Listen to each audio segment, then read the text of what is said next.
At first glance, it just looks like the biggest party you've ever seen in a museum. A long table, overflowing with food. Musicians tuning their instruments. Servants rushing with jars of wine. Silk, brocade, marble, parrots, dogs, even a dwarf. If you didn't know the title, you might not even realize this is a religious painting. And that's the first puzzle. Because this isn't just a party. This is the wedding at Cana, painted in 1563 by Paolo Veronese. It shows the moment of Christ's very first miracle, when he turned water into wine. Yet the miracle itself, almost invisible. If you were a monk in 16th century Venice, sitting down to eat in the refectory of San Giorgio Maggiore, this enormous canvas, almost 10 meters wide, would fill your entire field of vision. You would be told, while you eat in silence, contemplate Christ. Instead, your eyes are dragged toward jeweled sleeves, exotic guests, gossiping nobles, and the latest fashions from the Ottoman Empire. So what's going on here? Is this a gospel scene? Or a piece of Venetian luxury advertising? Is Veronese glorifying Christ or glorifying Venice? In this video, we're going to unpack this painting detail by detail, and we'll see how, behind the glittering surface, Veronese builds a surprisingly sharp meditation on time, power, and what it actually means to notice a miracle. Let's start with the obvious problem. Where is Jesus? Your eye probably goes first to the foreground, the vibrant green robe on the left, the musicians in the center, the servant crouched over a giant silver jar on the right. But if we move closer to the middle of the canvas and raise our gaze just a little, we finally find him. A calm figure dressed in red and blue, seated exactly at the center of the table. On either side of him, the noise of the party continues. People talk, drink, gesture, and Christ just sits there, almost quiet, his hand lightly extended. Next to him, the Virgin Mary, wrapped in blue, leans in, as if reminding him, they have no wine. This is the engine of the story. According to the Gospel of John, this is the moment when Christ, at his mother's prompting, turns water into wine and reveals his divine power for the first time. But Veronese has done something risky. He has buried that sacred moment inside a scene so dazzling that we could easily miss it. And that tension between the miracle and the distraction surrounding it is the key to the entire painting. Because the more we look, the more Veronese seems to be asking us a very uncomfortable question. If a miracle happened right in front of you, would you even notice?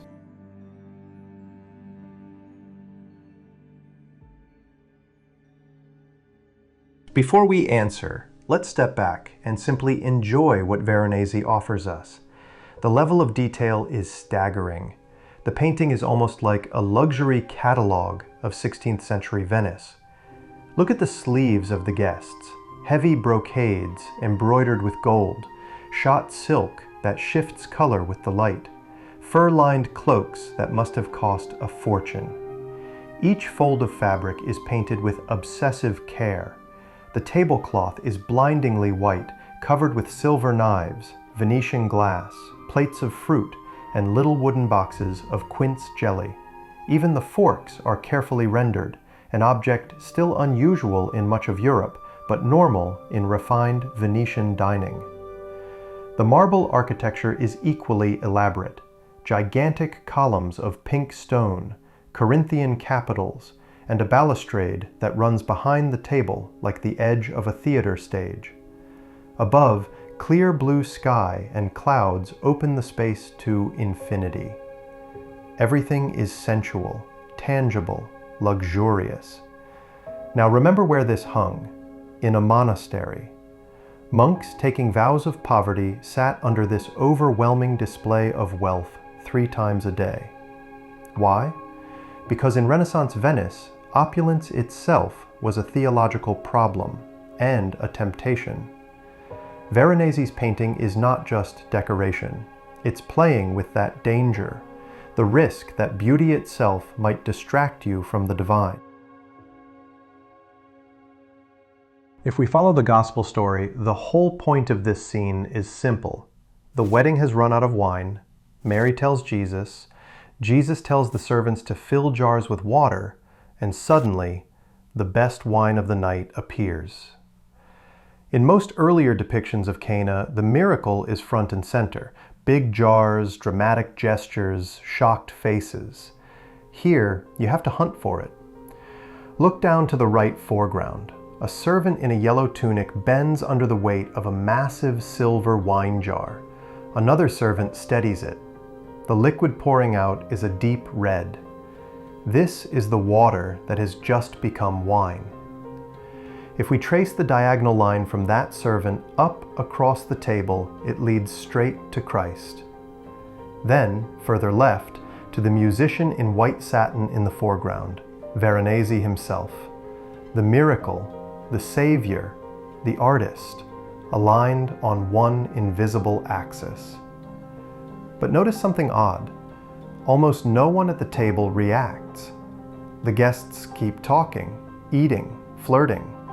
A little black page offers a goblet of wine to the bridegroom, who seems curious but not astonished. The only people who really know are the servants.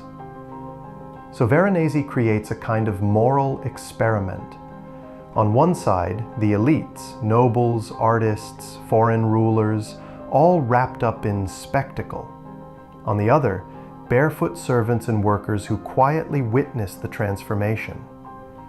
And then there is us, the viewers, standing with them, looking over their shoulders. We are placed on the side of those who know, but only if we're paying attention. There is another small detail that completely changes the scene once you notice it. At a wedding banquet, the honored guests should be the bride and groom, but Veronese shoves them off to the side, far right, halfway lost in the crowd. They're dressed beautifully, but they're not the focus. Instead, Christ sits where the bridegroom should be. Above his head, on the balcony, a servant carves a roasted lamb. The knife glints as it cuts through the meat, exactly aligned with the figure of Jesus below. It's no accident. The lamb is a symbol of Christ himself, the Lamb of God, sacrificed for humanity. And yet the guests down below aren't even eating it. On the table, they're already at dessert, picking at fruit and sweets. The timeline doesn't quite make sense. That's deliberate. The lamb is not really food. It's an image, a prophecy. The moment of joyful celebration is quietly haunted by the future sacrifice of the crucifixion. And then there's another object, almost comically small compared to everything else, an hourglass, sitting right in front of the musicians. In the middle of all this abundance, time is literally ticking away. If the lamb points forward to Christ's death, the hourglass points forward to everyone's. The party will end. The wine will run out. The beauty and the wealth and the music are all temporary. But Veronese doesn't make this obvious.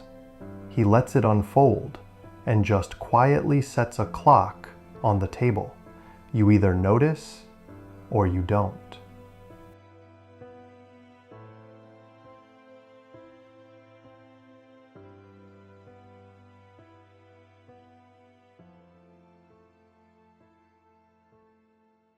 So far, this still looks like a biblical scene, but if we start to identify the faces, it becomes something much stranger. In the front row, directly below Christ, a group of musicians plays for the guests. These are not anonymous players. According to tradition, they're a supergroup of the Venetian art world. The man in white satin, playing a viola, Veronese himself. Next to him, the older man on the bass viol, Titian, the giant of Venetian painting. On the other side, Jacopo Bassano with a cornet and Tintoretto with a violin. Behind them, a bearded man raises a glass of red wine to the light. That's the writer Pietro Aretino, famous for his biting pen and his insistence on Christ's humanity. In other words, Veronese has invited his friends and his rivals into the gospel. And he doesn't stop there. Scattered through the crowd, we can supposedly find the Holy Roman Emperor Charles V, the French King Francis I, Mary Tudor of England, even the Ottoman Sultan Suleiman the Magnificent in a splendid turban. Do we know for sure that every identification is correct? No. Scholars argue about who is who. Some faces may be idealized, some may be composites. Some guesses are probably wishful thinking. But the point is clear. Veronese transforms a small-town wedding in Galilee into a diplomatic summit of the 16th century world. The risk here is obvious.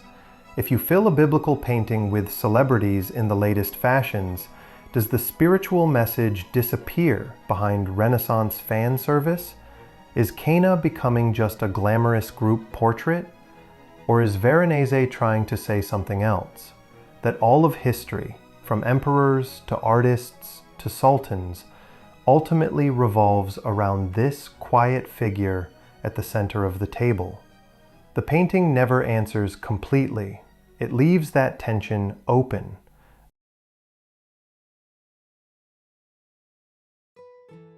Let's now look at some of the smaller characters, the ones you only really see when you zoom in. On the lower left, a dwarf in a red outfit holds a brilliant green parrot. Dwarfs were common entertainers in elite households. Parrots, exotic, expensive pets that could mimic human speech. Their presence adds a touch of humor and spectacle, but symbolically, parrots had Marian associations, and dwarfs often stood in for human folly. So even these seemingly cute details echo the painting's larger theme, the mixture of sacred significance and worldly distraction. Under the table and in the foreground, dogs sniff at scraps and lie at the musician's feet. Dogs in art traditionally symbolize loyalty and domestic virtue, perfect for a wedding. But here, they also make the scene feel real, almost noisy. You can imagine the barking, the clatter of plates, the tuning of instruments. Again, Veronese keeps asking, in all this bustle, can you still see the miracle? Now lift your eyes above the table. The whole banquet takes place in a monumental courtyard, framed by colonnades and balconies. The architecture is inspired by Andrea Palladio, the great Venetian architect who designed the monastery where this painting originally hung. There's an important trick here. When the painting was in the refectory, the painted architecture lined up with the real architecture of the room. The columns in the canvas echoed the actual pilasters. The central pediment matched a real window. It must have felt as if the wall had dissolved and the hall on the other side had opened up. So the monks weren't just looking at a painting, they were looking through a painting into a continuation of their own world where Christ was dining. Philosophically, the space is divided into two levels. Below, the heavy world of bodies, food, music, and movement. Above, clear sky, simple geometric forms, statues, light. Some have read this as a Neoplatonic metaphor, the earthly realm set against a higher ideal order. And right between them, on the central axis, sits Christ, bridging earth and heaven. Just as the architecture joins the painted refectory to the real one, Christ joins the everyday meal of the monks to the miraculous meal at Cana. If you look closely, you can almost feel the painting tugging in two directions at once, upward toward light and eternity, and outward into the exuberant chaos of human life. That push and pull is exactly what gives the scene its energy.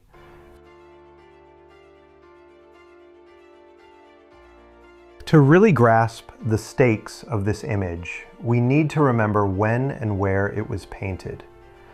Venice in the 1560s was a rich maritime republic at the height of its power, a city of merchants, diplomats, and extravagant public rituals. At the same time, the Catholic Church was responding to the Protestant Reformation. The Council of Trent had just ended, insisting that religious images must be clear, decorous, and doctrinally sound. Veronese's solution is daring. He gives the Benedictine monks everything they could want: a painting full of Eucharistic symbolism, a clear depiction of Christ's first miracle, references to marriage as a sacrament, and hints of sacrificial theology in the lamb and the wine. But he also gives Venice what it wanted: a dazzling self-portrait of a city that saw its own banquets, costumes, and multicultural guests as worthy stages for sacred history. That tension between religious clarity and worldly excess would eventually get Veronese into trouble. 10 years later, he painted another colossal feast, The Last Supper, with similar additions of buffoons, soldiers, and animals. The Inquisition summoned him and asked why his version of Christ's final meal looked like a rowdy Venetian party. Veronese's answer was basically, "Because that's what I do." He said painters, like poets, should have a certain liberty to embellish their scenes, as long as they didn't offend the faith. The wedding at Cana predates that trial, but you can already feel the line he's walking, using spectacle to talk about spirituality, risking that the spectacle might swallow the message. There is one more layer of drama to this story, and it doesn't happen in the 16th century. It happens 200 years later. For more than 2 centuries, the wedding at Cana stayed in its original place on San Giorgio Maggiore. Then, in 1797, Napoleon's troops entered Venice. The French wanted trophies, works of art that would proclaim their power in Paris. Veronese's colossal canvas was high on the list. But how do you steal a painting that's almost 10 meters wide and nailed to a wall? You cut it. Soldiers sliced the canvas in two, rolled it up, and shipped it across the Alps. Each time a painting this old is rolled, the risk of cracking, tearing, or total loss is enormous. This miracle about wine almost died on the road to France. In Paris, the halves were rejoined and eventually hung in the Louvre, where they remain today. After Napoleon's fall, many looted artworks were sent back to their countries of origin. This one was not. Officials claimed it was too fragile to travel again. Venice got a consolation prize, a different Big Feast painting by a French artist. But Veronese's masterpiece stayed in France. Since then, it has been taken down, rolled, and moved again during wars, restored, cleaned, and studied. Each intervention could have gone wrong. The fact that we can still stand in front of it at all is almost as miraculous as the event it represents. In 2007, a full-size digital facsimile was finally installed back in the original refectory in Venice. The real painting is still in Paris, but its ghost has returned home.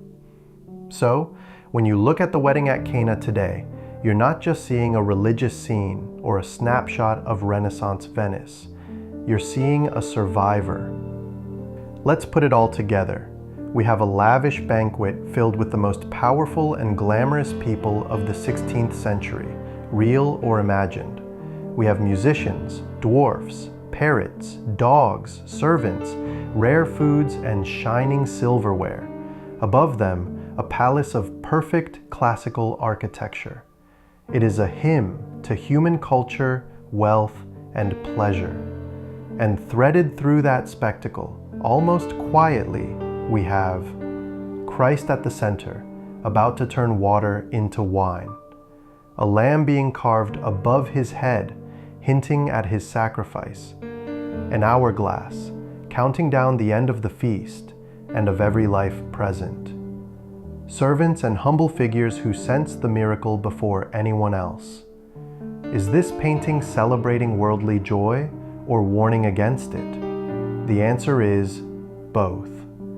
Veronese doesn't ask us to choose between beauty and faith, between Venice and the gospel. Instead, he shows us exactly how easy it is to get lost in the party and forget why we're here. The real danger in the wedding at Cana isn't that the wine runs out. It's that the wine itself, the miracle, the gift, the grace, becomes just another part of the background, another luxury item on the table. The painting turns that danger back on us. When we stand in front of it in the Louvre, many of us do exactly what Veronese knew we would. We scan the famous faces, marvel at the textiles, get caught up in the architecture. Some people barely see Christ at all. In a way, the painting is performing its own lesson in real time. It tests our attention. It asks, in a world full of distraction, what do you actually notice? Where do you place your gaze? On the spectacle or on the quiet center?